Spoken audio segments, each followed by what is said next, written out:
Hey, what's going on? It's Adam here. If you don't know who I am, I'm the founder of the Smart Business Mastermind, and I'm also the author of my new book, The 180 Inner Game Shifts to Financial Increase, which is coming out here in the next 90 days. I'm excited for you to get access to that.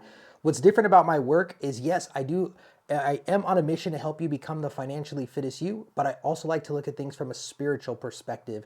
And one of the things that we need in order to achieve our vision and to go after our goals is we need to understand how the spiritual realm operates, and that's where we need wisdom. And so today we're going to be talking about what is going on in the dating market as a single or as a married person. Why? Because as we go after vision, one of the things that we need to know is how the enemy operates, because all it takes is one mindset or one person to come in and completely tear down all of your goals, everything that you've been working to build, and the enemy is really crafty. And so we're going to look at this clip that Andrew Tate did on an interview with Patrick McDavid on the PBD Podcast, and then I'm going to share my thoughts on this when we wrap up here. Let's take a look.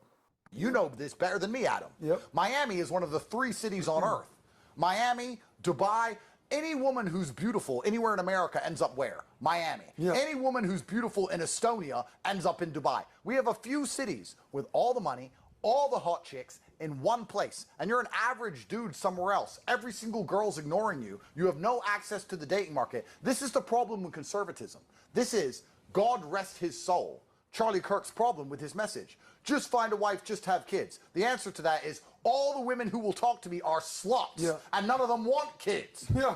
So we need a solution to the level below. We can't just say, guys, go get married, have kids. They're like, well, duh. You may as well say, just go get rich. Yeah. Thanks. How? How do I do this? You're right. You're right. We need You're the right. hows. So that's what I want to talk about, is I want to talk about the how. And if you're married, how this can also affect your marriage right now with where you're at. So one of the things that the word says is, in the last days, people will become lovers of themselves.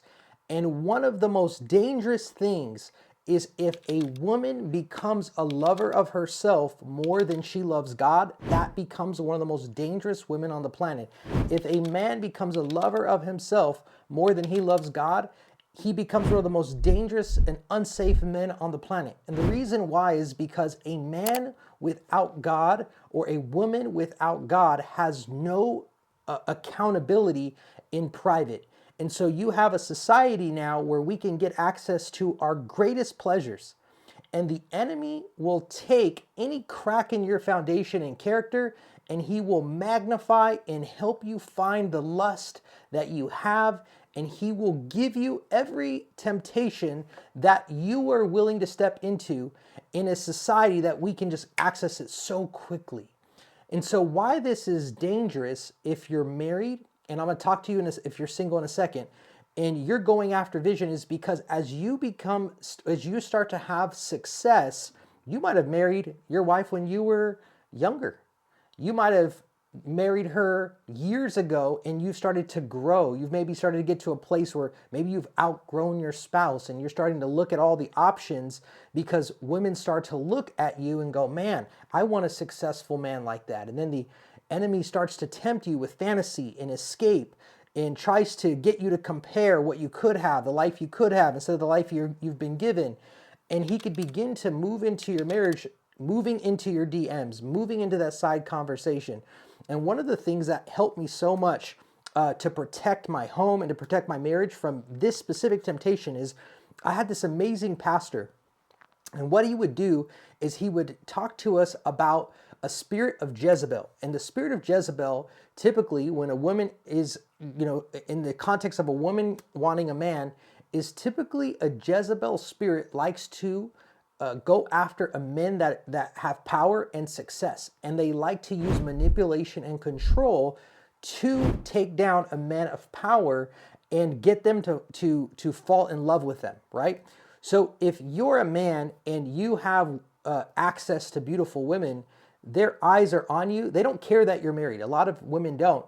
You've got to be able to spot the Jezebel spirit that goes, oh my gosh, you're so lucky to have, your wife's so lucky to have a man like you. Your wife is so, privileged to just be able to have a guy as good looking as you and you take care of her and you're such a great provider. They start whispering in your ear, flattering you. And if you're not careful, that spirit will begin to seduce you. And next thing you know, you're starting to think, well, I've been working hard. I've been successful. I can, maybe I need to upgrade my life a little bit. Maybe what would it be like to, be with so-and-so? And you could begin to entertain that, and vice versa. If you're a woman, you can have a man going, hey, like, how's your husband? Let's go out for coffee. How's your husband treating? Oh my gosh, you deserve so much better. And he could begin to flatter you, because men can also have a Jezebel spirit. And so one of the things our pastor taught us is we would actually role play these scenarios on how these spirits act around you.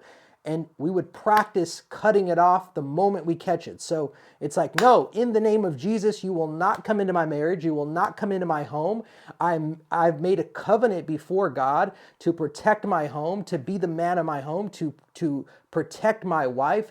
You're a Jezebel spirit. I see that in the name of Jesus. I cast that down, and you just turn to the woman and say, hey, I appreciate you. I'm married. Boom, you cut it off and leave no room for the flesh, because the Bible says, leave no provision for the flesh. We need to be on guard as married men and as married women, because people in the world do not care about the covenant between you and God. They're unhappy, they're miserable, they can't find love. And the moment they see it, and they have jealousy, and they have a desire and lust of their own, they're willing to allow you to fall to get what they want. And you have to be able to see that, as it is a tactic of the enemy. So let's talk about singles. The lie right now is that women are just wanting men who have status and who have wealth and who have rich, they're rich, whatever it might be. And yes, that is true for the world. But in the kingdom, it's completely different. When you make God the center of your life, when you truly submit your desires to Him, what begins to happen is you get to experience an identity in Christ that is completely separate than an identity in the world. You no longer value what you used to value. You begin to value what God values. What God values is He values your character. He values purity. He values covenant. He values family. So as you begin to shift and you're around other women who also find their value in the Lord and have the fear of God, which the Bible says is the beginning of all wisdom, they now look for that. And that is the hope for dating in the world today, because marriage is a covenant. If you don't submit to the Lord, what is the purpose of being married? It's a covenant between you and the Lord and your spouse. And so the idea is that you would be able to find somebody who is truly rooted in God. And as a man, our job is to be the head and not the tail. We're to be the leaders of our home. That doesn't mean we control our wives, because the Bible says submit unto one another. But we are to lead our wives. How do we lead our wives? By being able to put our love for God over our love for ourselves. We have to be able to die to our flesh and say, God, lead my life. God, show me how to be the man of my home. Maybe you didn't have a dad. God, show me how to be a husband. Show me how to lead my wife. Show me how to hold her heart. Show me how to bring safety into my home that maybe you didn't get to experience growing up. Because we as men cannot give what we were not given. So we get it from the Lord, and the goal is to bring heaven on earth in our relationships. Our goal is to protect that and be protectors of the home. And women have been let down by men, and they struggle. This next generation of women, there's a lot of women who are struggling to submit to men because the men are not submitted to God, so they don't trust them. So then they take control. And so now there's a passive spirit in men where they're allowing women to lead their home, which we call the Ahab spirit. And all that means is the Ahab spirit just means characteristics of Ahab. Ahab was a passive character in the Bible. He had passivity. And so there is apathy and passivity in men today. And so women are now taking control, leading the home, and it was never designed that way. It was never designed that way. And so I'm going to play this next clip here, and let's see this next part. because it was feminism and women saying, I don't want to listen to my husband. I want to make my own decisions. I don't want to have children young. I want a Birkin bag and I want to go on Andrew Tate's Obsidian Blade yacht. So I don't want kids. So let's get rid of this and let me make my own choices. By doing that, we have now built a society where most women are chasing 1% of men and sharing him. And most of those men are so scared of the government, they don't want to give most of these women kids. So we have most women wasting their sexuality as playthings, running around the world for rich men being used as toys. Okay. So this is happening where a lot of times women are wanting to make their own choices, not have kids, not grow their families, because they are in homes where the man has no vision, the man has no leadership, and the man has all these expectations of them sexually, what she looks like, what she can do for him.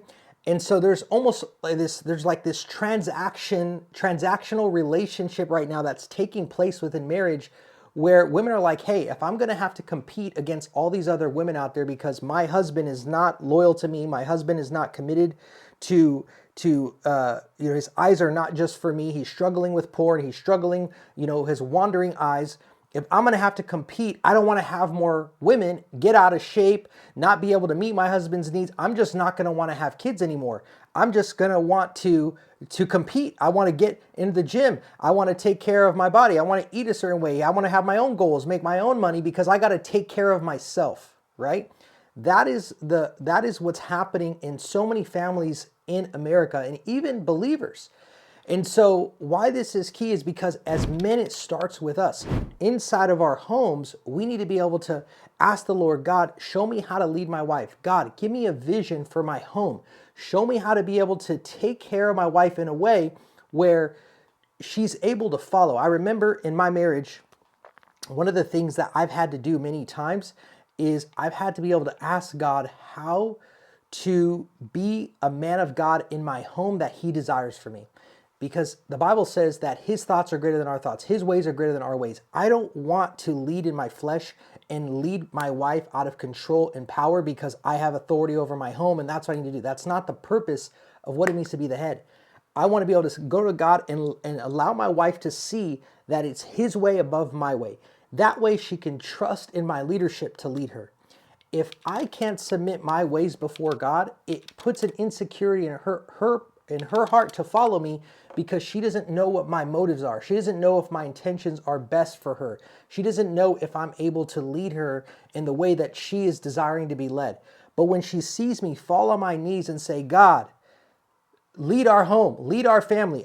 My wife is frustrated with me. God, take this problem. Show me how to love her well, how to make her feel secure.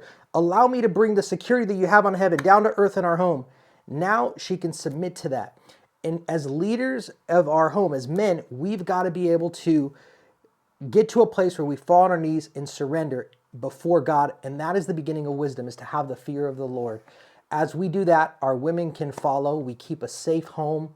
We're going to be able to lead our wives. And so the world is darker than ever. And there's temptation all around us. So my message is, if you're single, get your relationship right with God and you will increase your value. You will increase the type of woman you can attract. You'll have stronger identity, greater confidence. You're going to be able to have, an actual marriage that God designed. Or if you're married, protect your home. Protect your home and take inventory on how you're leading. If you're a man in the home, if you're a woman, encourage your man to continue to grow in the Lord, because the enemy is working overtime right now, and we need to take authority back in our home, because the enemy is going after families and he's trying to get women and men to believe in the lie that they'll never find true love. So you might as well just pursue money. You might as well just pursue status and fame and attention, because the enemy is a deceiver and he's a liar and he wants to keep you away from the original design that God has for you. So I wanted to share that today. And so share your thoughts in the comments right now, where you think we're at in society, what patterns maybe you're noticing in the world. And if you're a believer, share maybe your best tips or things that have made the difference for you as a man or woman of God. And let's continue to encourage each other in this world, because God's way is better than our ways. And at the end of the day, we just want to bring heaven on earth into our homes. And we can do that if we submit to the Lord. So let's do it, y'all. Love you. Have a great rest of your night, your day, wherever you are in the world. And I will see you guys next time.